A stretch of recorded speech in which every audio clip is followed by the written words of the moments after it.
Olá, eu sou Maria Eduarda e junto do Atlas e João Pedro nós iremos falar sobre fabricações e processamentos de cerâmicas à base de argila. Aqui estão os tópicos que nós iremos abordar: introdução, classificação dos materiais cerâmicos, propriedades e composição desses materiais, propriedades e composição da argila, processo de fabricação e aplicações. Bem, a cerâmica é muito utilizada pelo homem desde o período neolítico, devido ao seu método simples de produção e sua vasta aplicação no dia a dia. As peças de cerâmicas mais antigas são encontradas por arqueólogos e são datadas a 24,5 mil anos antes de Cristo. E esse termo cerâmica, ele é muito usado para designar certos objetos de arte. No entanto, para a engenharia, os materiais cerâmicos abrangem uma grande variedade de substâncias naturais e sintéticas, como tijolos, revestimentos, pedras, concreto, abrasivos, vidrados, isolantes dielétricos, materiais magnéticos, refratários para altas temperaturas e muitos outros. Um exemplo comum de matéria-prima para materiais cerâmicos é a argila, né? Que será o tema aqui do nosso seminário e é muito usada na construção civil. Para compreender melhor os materiais cerâmicos, nós vamos dividi-los em dois grupos básicos: as cerâmicas tradicionais e as cerâmicas avançadas. As cerâmicas tradicionais compreendem todos os materiais cerâmicos fabricados a partir de matérias-primas que são encontradas na natureza, como as argilas, como eu falei anteriormente, as cerâmicas vermelhas, cerâmicas brancas, entre outros. Já as cerâmicas avançadas, também conhecidas como cerâmicas de alta tecnologia, diferem das tradicionais por um controle mais rígido dos materiais empregados e também nas etapas de processamento, o que influirá ali nas propriedades da microestrutura do material. E ela é composta por materiais sintéticos de alto grau de pureza, como óxido de alumínio, carboneto de silício, nitreto de silício e óxido de zircônio. As principais características dos materiais cerâmicos são a sua alta dureza, a inércia química, a resistência a altas temperaturas e, no geral, são bons isolantes térmicos porque possuem boa resistência à abrasão, mas baixa tenacidade e baixa ductilidade. A alta resistência elétrica ela vai se dever justamente à ausência de elétrons de condução, que é uma consequência da imobilidade dos elétrons das ligações iônicas ou covalentes. Já a alta estabilidade química em ambientes hostis, ela se deve às características das suas ligações químicas bastante fortes. Os materiais cerâmicos mais resistentes mecanicamente e mais estáveis quimicamente geralmente possuem estruturas cristalinas com ligações fortes nas três direções. E essas fortes ligações iônicas ou covalentes conferem aos materiais cerâmicos uma estabilidade relativamente alta. E aí, em função disso, a temperatura de fusão dos materiais cerâmicos é, em média, superior à dos metais e materiais orgânicos. O primeiro passo para a fabricação de materiais cerâmicos é conformar o pó numa forma adequada de acordo com a peça final desejada. A conformação ela pode ser definida de uma maneira simplificada como um método ou um conjunto de métodos, né, que visam dar a esse pó cerâmico um formato preliminar e uma resistência mecânica compatível com as operações pelas quais deverá passar esse corpo verde antes de ir para o forno e ser sinterizado. E aí esse corpo verde, ele pode ser definido como um produto já conformado, mas que ainda não foi submetido a nenhum tratamento térmico. E aí ele visa aí a consolidação final com uma redução substancial da porosidade. As partículas elas estão unidas entre si por ação de um ligante químico e por forças de Van der Waals. E aí, nesta etapa do processo, o corpo cerâmico está bastante frágil. Assim, a conformação é extremamente importante do ponto de vista tecnológico, em virtude da grande dureza e da baixa tenacidade desses materiais, que eu já tinha falado anteriormente, o que inviabiliza, né, uma parte dos métodos de conformação já existentes. E aí, após essa conformação, o corpo é sinterizado em altas temperaturas, formando assim uma microestrutura com baixa porosidade e definindo suas propriedades físicas e formas finais. Portanto, nessa fase aqui, o corpo está consolidado com resistência mecânica e alta dureza, sendo difícil aí a usinagem e o acabamento. E aqui está o fluxograma que mostra as principais etapas dessa fabricação de peça cerâmica. Bem, e como eu já citei anteriormente, uma das matérias-primas mais amplamente utilizadas é a argila, que é um ingrediente muito barato, que é encontrado aí em abundância e é usado frequentemente na sua forma como é extraída, né? Sem qualquer tipo de melhoria na sua qualidade. Uma outra razão para a sua grande popularidade é porque reside nela a facilidade com que os produtos podem ser conformados. Quando eles são misturados nas proporções corretas, por exemplo, a argila com a água, elas vão formar uma massa plástica que é muito suscetível à modelagem.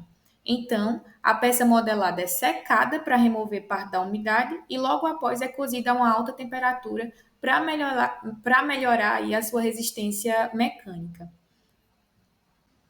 Outro ponto importante é que a grande maioria dos produtos se enquadra dentro de duas classificações abrangentes: os produtos estruturais à base de argila e as louças brancas. Os produtos estruturais, né, incluem os tijolos de construção, os azulejos e as tubulações de esgoto, ou seja, aplicações onde a integridade estrutural ela é muito importante. Já os materiais cerâmicos que incluem as louças brancas se tornam brancos após um cozimento e a uma temperatura elevada. E aí estão incluídos aí nesse grupo porcelanas, louças de barro, louças para mesa, louça vitrificada e acessórios para encanamento, como as louças sanitárias. Então, no slide anterior, analisamos as propriedades dos materiais cerâmicos. E como o tema do nosso seminário é fabricação e processamento de cerâmicos à base de argila, agora vamos analisar as propriedades e a composição da argila.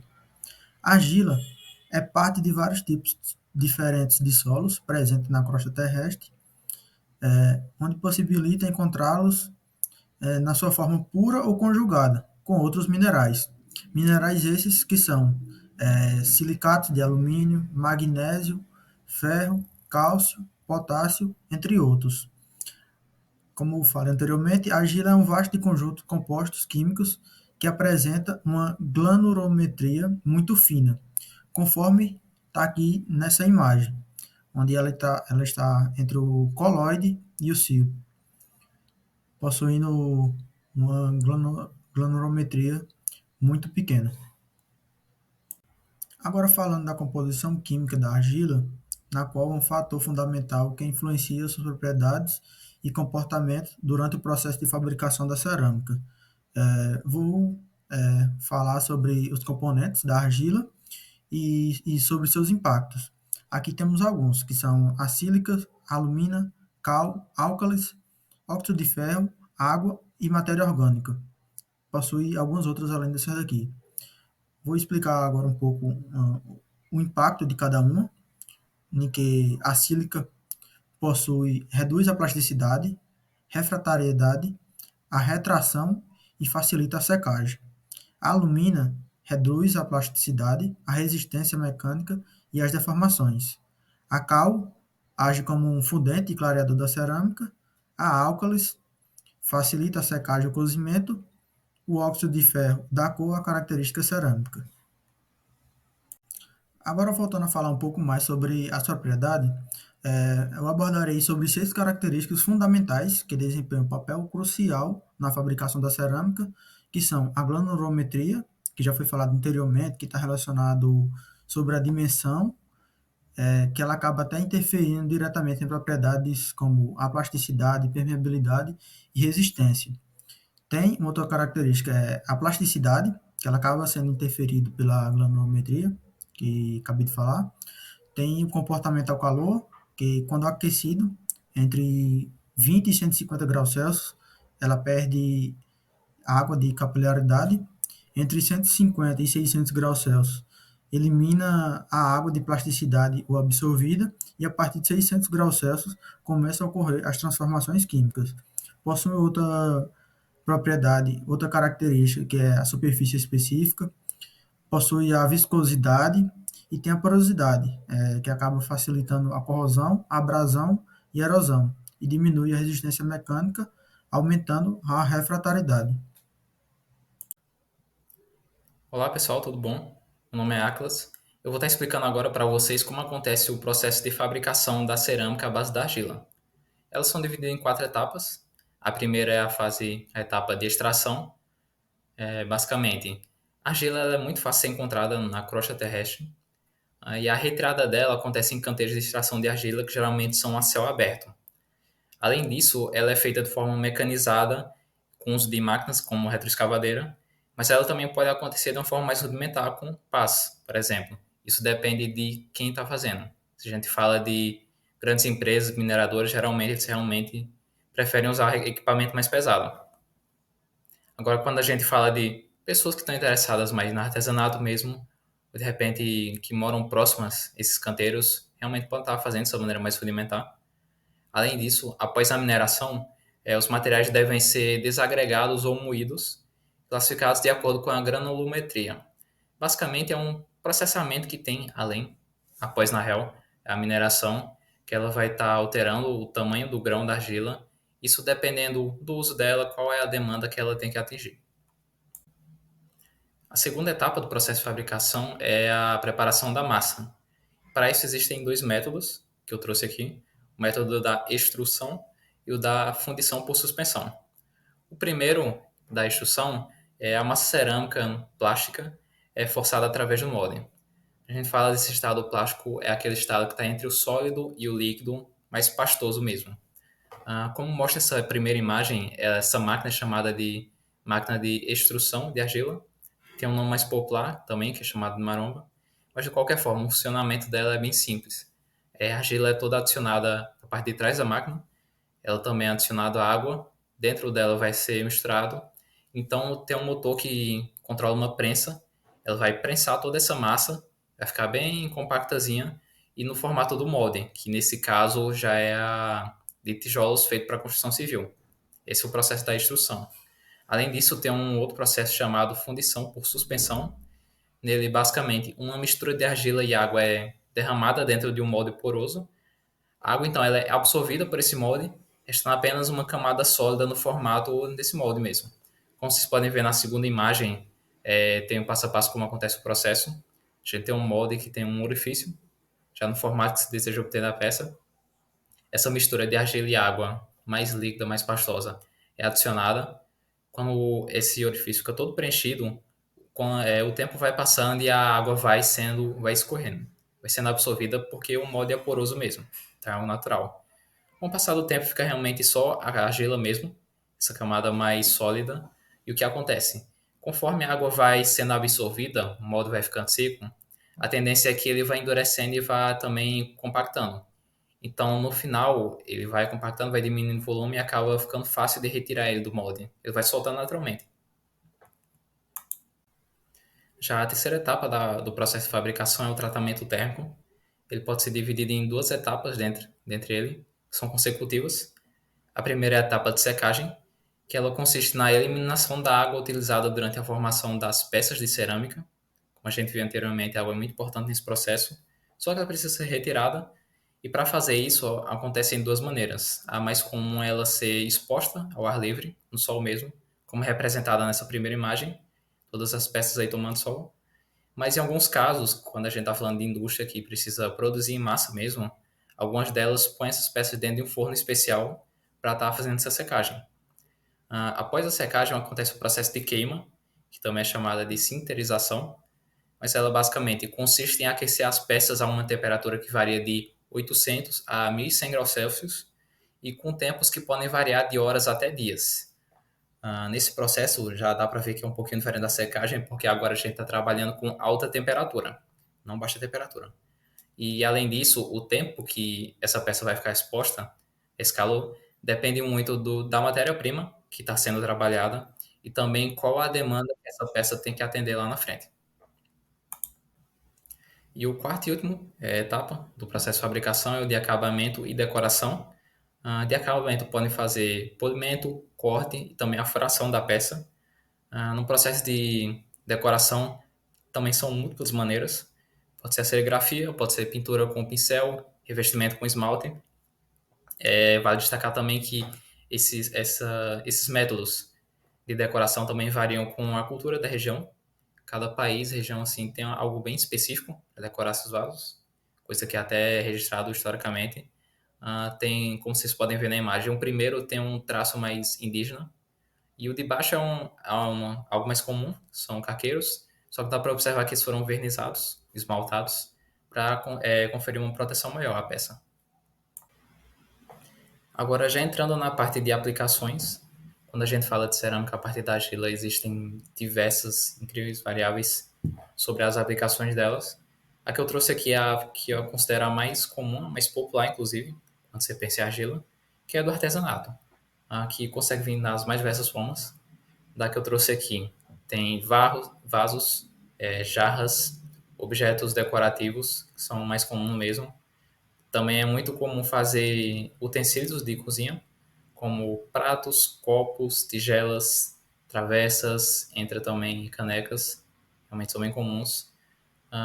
Ainda naquela primeira parte lá de objetos decorativos, também vale ressaltar algumas pequenas esculturas, são inclusive até típicas de determinadas regiões. E por fim, azulejos e cerâmicas para revestimento, e algumas com caráter realmente bem mais artesanal mesmo, não necessariamente aquela para construção civil, apesar de existir, mas tem algumas que são realmente características de determinadas regiões, que geralmente são coloridas e têm aquele caráter decorativo e carregam um pouco da cultura da região consigo. Bom, agora eu vou estar apresentando para vocês como acontece a fabricação de uma tigela de argila. É um rapaz, todos esses vídeos são de um vídeo só. Eu separei ele em 4 partes para poder exemplificar aqueles 4 processos que eu acabei de falar sobre todo o processo de fabricação. Você pode ver que, mesmo que haja algumas pequenas diferenças, o processo, na real, continua bem parecido. Tem as pequenas variações dependendo da pessoa que está executando, de qual peça é, mas no fim das contas ele segue um determinado padrão, tá? Então, a primeira etapa é a modelagem. No vídeo o rapaz usa uma massa de argila que já é pronta, ele já compra próprio para modelagem, para esse tipo de material. Então ele põe nessa maquinazinha que gira e ele vai modelando com as próprias mãos. No caso, não segue aquelas 2 etapas de preparação de massa. Nesse caso aqui é algo realmente bem mais artesanal, somente com as mãos, ele nem sequer usa uma ferramenta para moldar. Mas mesmo assim ele consegue executar o formato bem da tigela. Em seguida ele vai para o processo de secagem. No vídeo dá para observar que ele deixa essa tigela um pouco lá de fora no tempo, para secar naturalmente. Isso passa um tempinho, logo depois ele retorna, ele pega essa tigela e coloca no forno, e aí ele vai colocar uma temperatura não muito elevada, mas para completar esse processo de secagem, realmente para eliminar toda a água que estava junto da argila. Depois disso aí, ele vai direto para a decoração, que difere um pouquinho lá daquela primeira etapa que eu tinha mostrado, que é direto para a queima, mas realmente tem algumas pequenas alterações, esse é um exemplo dela. O rapaz vai direto para a parte de decoração, ele mergulha a tigela dentro da tinta, ele faz alguns detalhes com esponja, com pincel, enfim.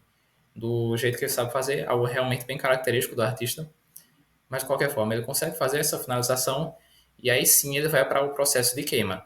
Nesse processo de queima, com o vaso já um pouco mais seco, ele põe lá no forno, ele cobre direitinho, coloca uma temperatura, só que agora é o mesmo forno, mas uma temperatura bem mais elevada do que a da secagem. A secagem é realmente só para expelir água e agora no processo de queima é para finalizar de fato o processo de fabricação dessa tigela. Então ele põe a temperatura mais alta, até aparece um contadorzinho no vídeo, e ele deixa mais alguns dias. Tem um processo de aquecimento, permanece na temperatura, depois liga naturalmente. Então realmente é esperado que esse processo demore um pouco mais. E assim acontece, a finalização é que ele consegue obter a tigela já no formato ideal, já pronta para uso. Agora falaremos de mais uma aplicação, que agora é seu uso na indústria. O setor de cerâmica industrial tem em si a natureza de inovação, trabalha com alta tecnologia para atender exigentes demandas dos mais variados segmentos. O processo de fabricação envolve matérias-primas sintéticas e inorgânicas em um processo cuidadoso de fabricação, para garantir a qualidade e eficiência de aplicação final do produto, no qual o, hoje o mais conhecido em si está na construção civil. E como acabei de citar, a aplicação da indústria, atualmente é a área mais conhecida que faz o seu uso, está na área da construção civil, com a utilização e fabricação de tijolos, telhas e blocos, na parte de revestimentos e pavimentos, onde também adentra também outras áreas, como a utilização em peças automotivas, produção de cerâmicas sanitárias e demais utilidades.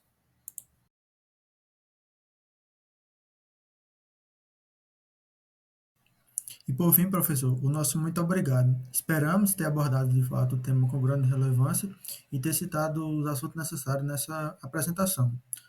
Contribuímos com nossas habilidades e conhecimentos e foi uma experiência enriquecedora e inspiradora. Muito obrigado.